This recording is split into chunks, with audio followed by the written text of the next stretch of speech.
Please welcome back to the stage our MC, Jehmu Greene.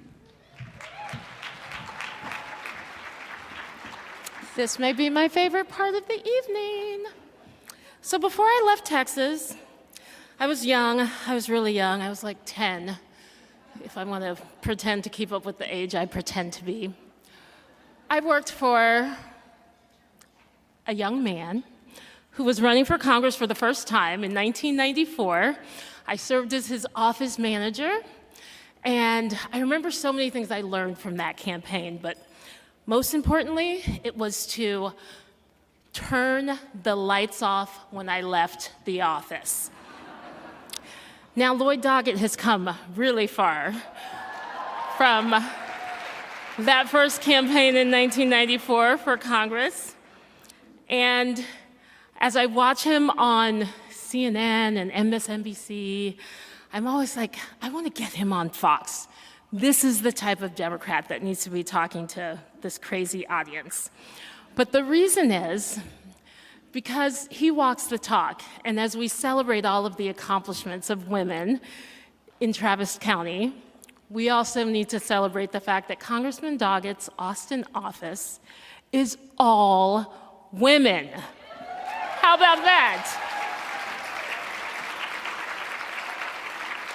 Now, we know in 2018, voters overwhelmingly rejected the Republican agenda that did nothing and failed to deliver for the middle class. And it was so great to hear earlier in the day, as Speaker Pelosi talked about the responsibility and the leadership that we are going to see from Congressman Doggett in the Ways and Means Committee to lower prescription drug prices.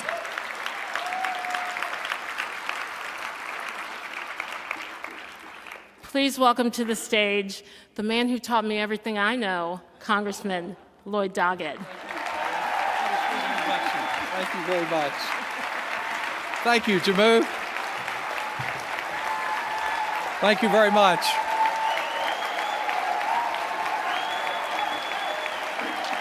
Thanks so much for your encouragement.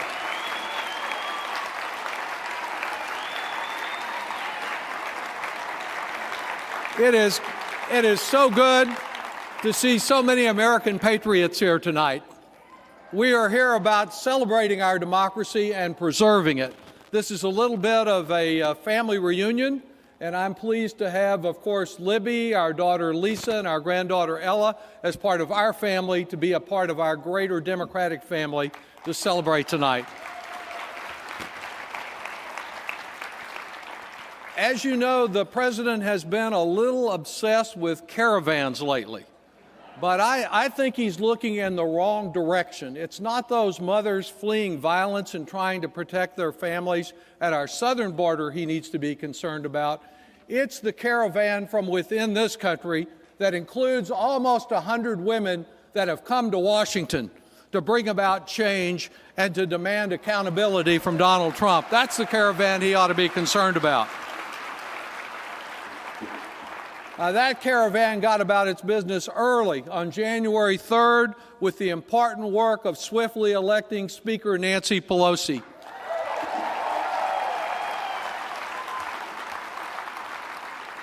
Throughout her life, she's broken one glass ceiling after another, and she's navigated countless problems with grace, with grit, and determination. And we see the results in her willingness to stand up to the biggest bully in the country.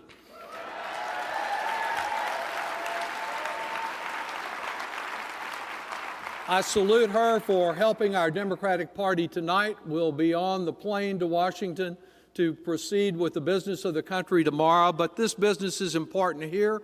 And also to salute Amy Cunningham, who's being honored tonight for her generosity, for her leadership, as well as Larry Wallace for his leadership on health care.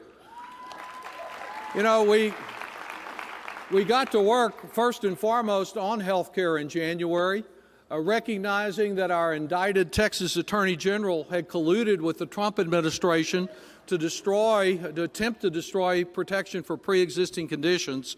We were there to intervene in the lawsuit to see that the protections that so many Texans rely upon are there. Somehow, I think the greatest protection in all of this, as far as pre-existing condition, is one that's needed for our Republican colleagues. They have a pre-existing condition called amnesia.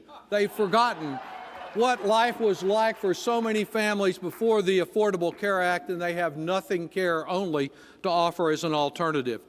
And of course, last week, after so many years of thoughts and prayers and thoughts, and when the NRA began to stand for no Republican action, this House, under Speaker Pelosi's leadership, stepped out and demanded uniform background checks and a reasonable bit of gun safety.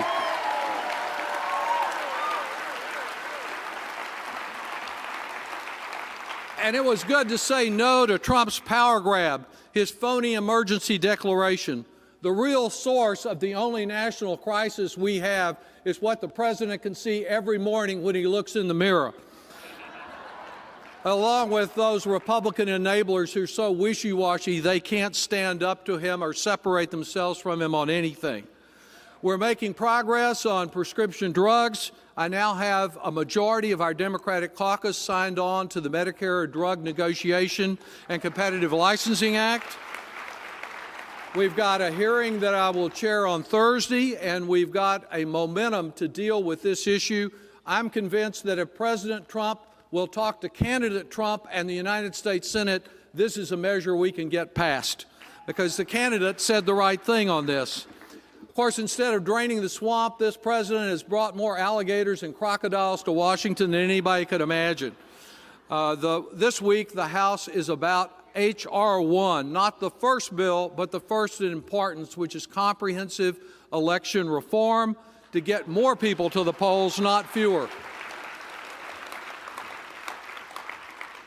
As anyone who travels our local roadways know, we also need to get together on transportation infrastructure and do that without expanding the debt that the Republican tax bill created.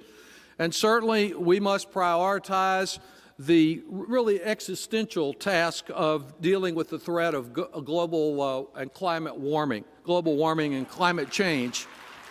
I just have to disagree with those, though, who say that Trump has no alternative to the Green New Deal, which I support. You know, Trump has always believed in the old new Green Deal, which is to stuff as much long green in the pockets of his family and the wealthy elite as he possibly can, and to pollute our democracy with hidden money.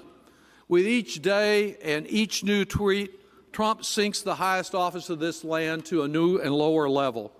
Voltaire was the person who said, "I have never made a prayer to God about my opponents than the very sharp one, 'Oh Lord, make my enemies ridiculous.'" Well, we can all stop praying about this administration. The bigger our party gets, the better we can do for America. Our party is stronger when, like Austin, we are diverse and independent thinkers.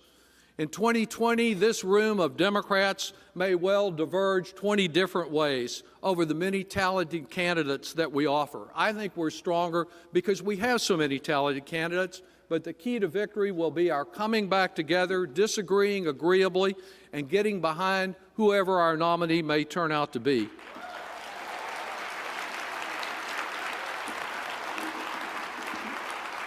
You know, that way we can give President Trump the opportunity to do what he does best, and that's to get back full-time on the golf course, cheating on golf and cheating on taxes. Of course, we have plenty of differences about what the agenda should be. I'm reminded of the story of the late comedian George Carlin, who had a routine about people on the highway, about the woman that buzzes by speeding around you, who you call a maniac. And then there's the fellow who's driving really slower than you are, who you call an idiot. Well, I think we sometimes do that as Democrats to one another. Anyone pressing for reform faster than us is a maniac. Anyone who is pressing not enough, we think, they're an idiot. Well, I believe we may not all be going on the same speed, but we're headed to the same place. And we need to respect one another.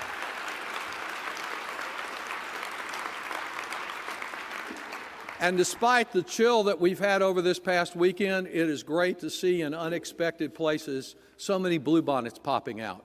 It's not unlike the blue we saw pop out in Hayes County, Judge Becerra, or the blue we saw in Williamson County, which has 3 tables here tonight.